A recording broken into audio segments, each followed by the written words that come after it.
We often think multitasking is a skill, a superpower, but in reality, it is a focus killer. Trying to juggle multiple tasks at once actually reduces your ability to concentrate and increases errors.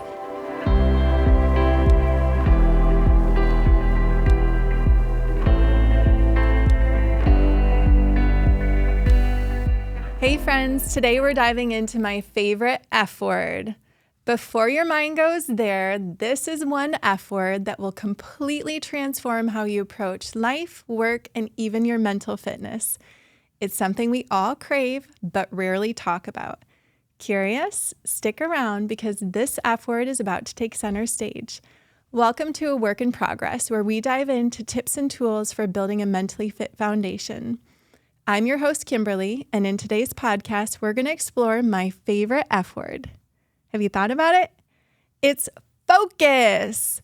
Focus is such a powerful tool, yet it's something so many of us struggle with, especially in a world full of distractions. But here's the thing. Focus is what takes you from being reactive to being intentional. It's the gateway to real progress and building solid mental fitness. Before we get started, this is your daily reminder to breathe. In our fast-paced world, it's easy to forget the power of intentional breathing. So we're going to slow down and focus on our breath and on slowing down and tuning into our bodies. So when you're ready with me, I want you to exhale.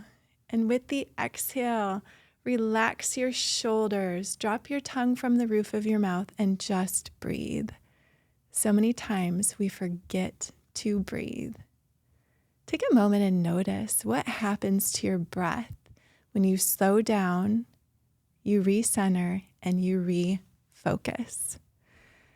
We're constantly in competition with our minds and the world around us. Focus helps us to leverage our mind to be our best ally. It is a game changer in building our mental fitness and productivity. I know for me, focus wasn't something I was always good at. My mind used to be scattered, whereas thinking about work or family, trying to heal after losing my brother, starting over after divorce, I was everywhere but here in the present. And I was struggling to make meaningful change and gain traction in any area of my life. But as I began diving deeper into mental fitness and working on myself, I realized that I was lacking focus. Focus isn't just about productivity, though. It was about first reclaiming my peace, building a deeper connection with myself, and then those around me. And then, yes, focusing on these things allowed me to step into my potential. And that's why I love focus. It's about more than just getting stuff done. It's about intentionally choosing what you put your mental energy into. Whether you're working on a project, engaging with your family, or taking time for self-care, focus allows you to be present and give your best. It's one of the key components in building a strong, resilient mental fitness foundation. We're going to dive into the 7 common derailers that are robbing you of your ability to focus. The first one is obvious. It's our phones. How many times are you working on a project and your attention goes to what you're missing out on in your phone? Or you're in the middle of a conversation and you're constantly interrupted by the beeping or the buzzing of your phone. Just a quick glance won't hurt, right? But what happens? Our focus is taken away from the moment. That project that we are working on, when we glance at our phone, we forget what we're doing. Our attention goes here. Oftentimes, this is something that is not present and not worth it. Or that conversation, even if we're not looking at it, just having that alert and that notification is drawing our attention away from that. So how to overcome our phones as a common distraction? Phones, smartwatches, iPads, whatever it is, any electronic that's getting into your space. Set clear boundaries. Turn off notifications. Completely silence them. Use apps that block distracting websites and create a dedicated space where you can focus without interruptions. I used to put my phone face down when I was working. It was still too easy for me just to flip it over. What could I possibly be missing, right? Now I move it. It's on the other side of the office, and I create intentional space and time to be able to check in. This is when I need to focus and really get stuff done. Be honest and check yourself too. What are you obsessively checking on that is so important? This was where I had to get real with myself. What was I worried about missing out on? And once I addressed that, I was able to find peace and be more intentional and more present in the moment. Same thing when you're in a meaningful conversation with somebody. Put it away, completely put it out of mind so that you can be present and give them your full attention. We've all been on the opposite side of that, where we're trying to have a conversation with somebody. We're sharing something deep and important, or maybe we're just sharing something positive and light, but they're distracted. They're looking at their watch. They're feeling their phone. They're looking for their phone, whatever it is. We've been on both sides of that one. So start to become aware of setting healthy boundaries around your electronics. The next focus derailer is multitasking. We often think multitasking is a skill, a superpower, but in reality, it is a focus killer. Trying to juggle multiple tasks at once actually reduces your ability to concentrate and increases errors. Multitasking is the fastest way to mess up multiple things at the same time. So let's think about it. You are in the middle of cooking dinner. You're also helping your kids with homework. And then, FOMO kicks in and you got to figure out how many people responded to your social media post. What happens? You're irritated and agitated with your kid because he needs your attention. You inadvertently burn your dinner, and maybe you didn't reply, did something on social media that you probably shouldn't have done or didn't feel so good about. It's destroying your ability to focus instead of doing one thing at a time. Get the dinner done. Set intentional time with your kiddo. Make time. I'm not saying not to make time for social media and for getting lost in your phone. We all need that opportunity to disconnect and to connect with the world around us. Be intentional. Focus. So, practice single tasking. One task at a time. Complete it, move on. Quite simple as that. You will get more done in less time. It will improve the quality and outcomes of your work, of your experiences as well. All right, this one is real. So mental clutter. Ever feel like your brain is full of a million thoughts? You start your day and you're already anxious about the 18 million things you do. Do you have a clear plan? Are you task focused or big picture? What I mean is we can't just jump into our day with all of this mental clutter, right? We get overwhelmed and it makes it really hard to focus in on any one thing. Worrying about what's next or replaying past conversations can completely hijack your focus. And then the ripple effect of that can be paralyzing. So what I'm going to encourage you to do to clear that mental clutter is do a brain dump. Write down all of the thoughts that are running through your mind. Once they're on paper, they won't be bouncing around in your head anymore. You can clear space to focus. I'm going to encourage you to avoid getting your phone out to do your brain dump, because what happens when we grab our phone to do that brain dump? We tend to go down that rabbit hole of distraction. And we're really not being intentional about focus. So write it down. Not even saying that you have to have a plan, but once you get that mental clutter down, you give it a space. You can see what's in front of you and you can start to take meaningful action towards that. The other side of this clutter is physical clutter. Have you ever tried working at a messy desk? All that disorganization can really make it hard for your brain to focus. Or make dinner in a messy kitchen.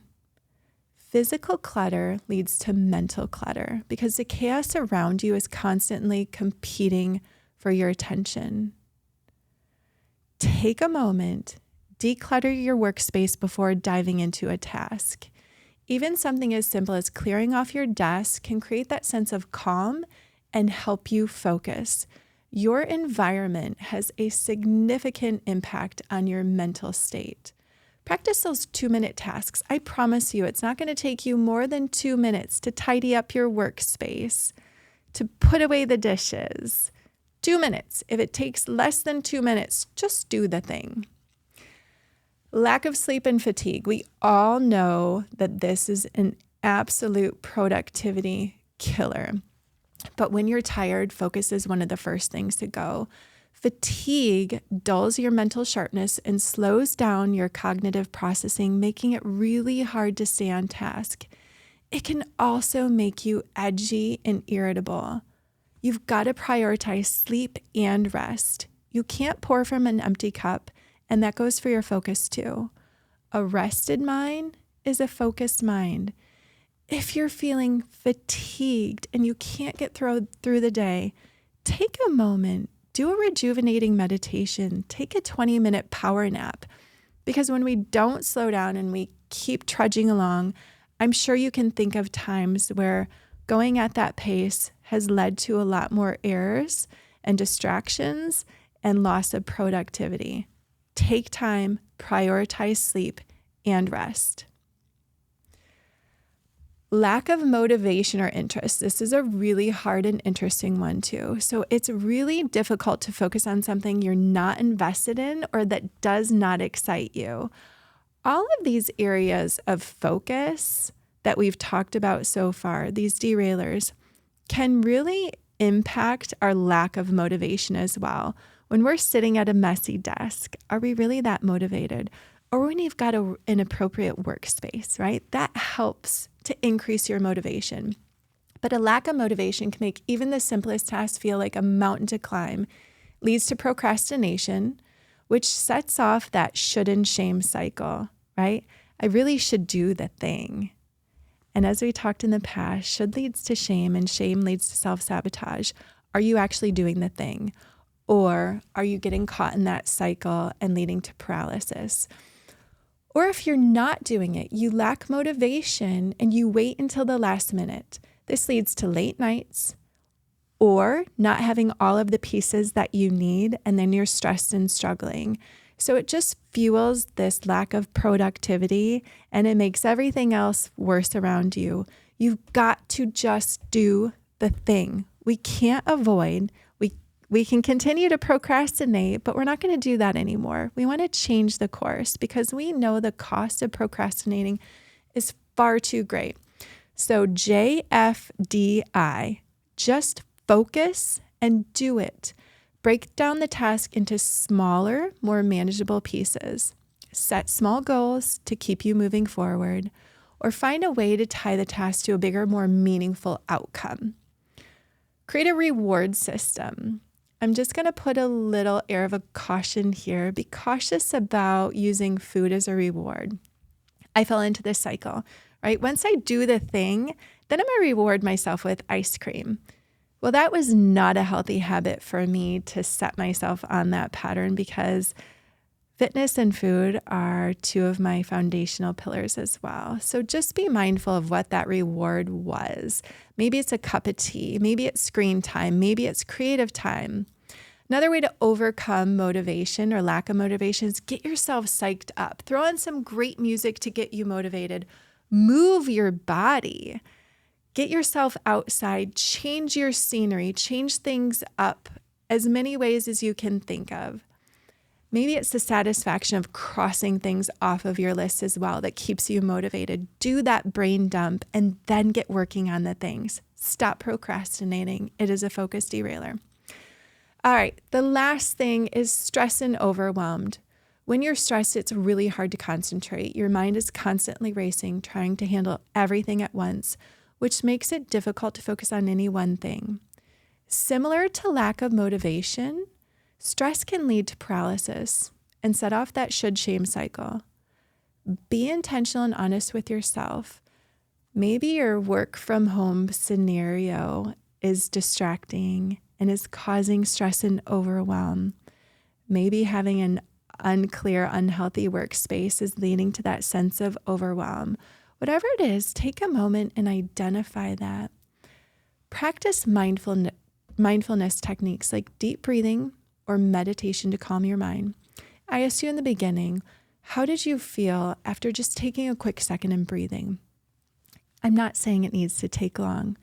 Take 10 seconds and just breathe, right? It instantly calms your nervous system, especially when you focus on the exhale, releasing all of those toxic gases and negative energy with it. Focus on one step at a time rather than the entire workload. We can get overwhelmed when we think about the mountain of tasks in front of us. Give yourself grace. This is not permission to not do the thing, right?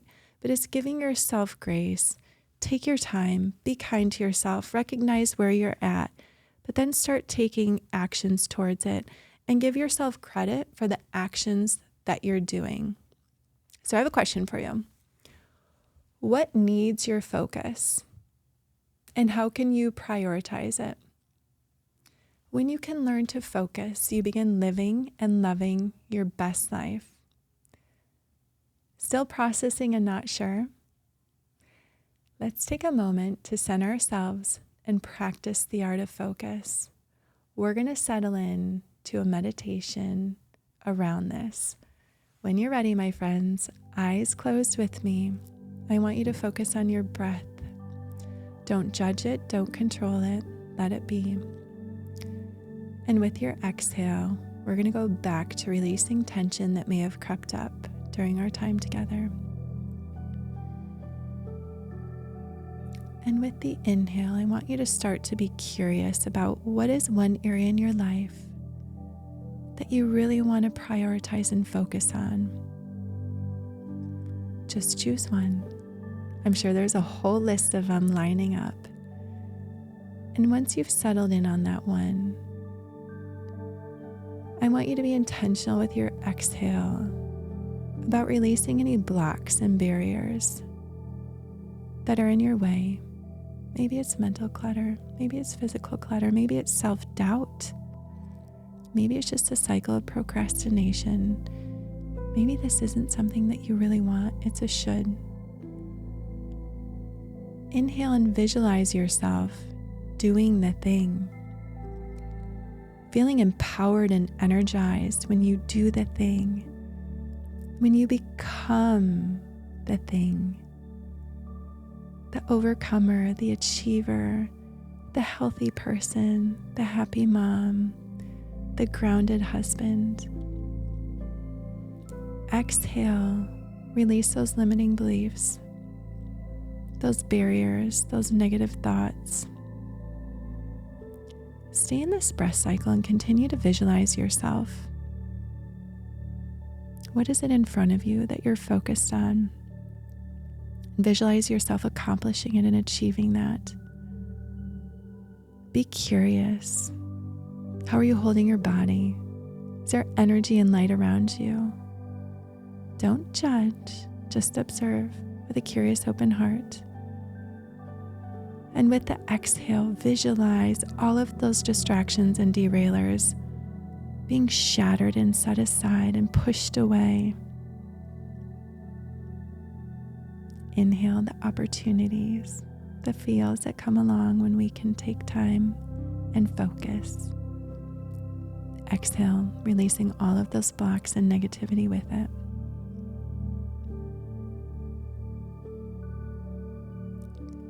Take a deep cleansing breath with me and deeply exhale through your mouth. And when you're ready, wiggle your fingers and toes. Bring your awareness back to this space. Take a moment and do a brain dump.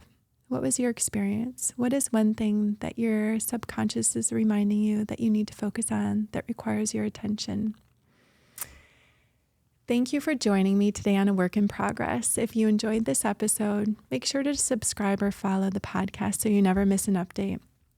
If something resonated with you, I'd really love to hear about it. Drop a comment, leave a like, or share this with someone who might need to hear it. Be sure to join me next week as we continue to build a mentally fit foundation. Until then, remember to breathe, focus, look for the good, and be the rising tide. Be well, my friends.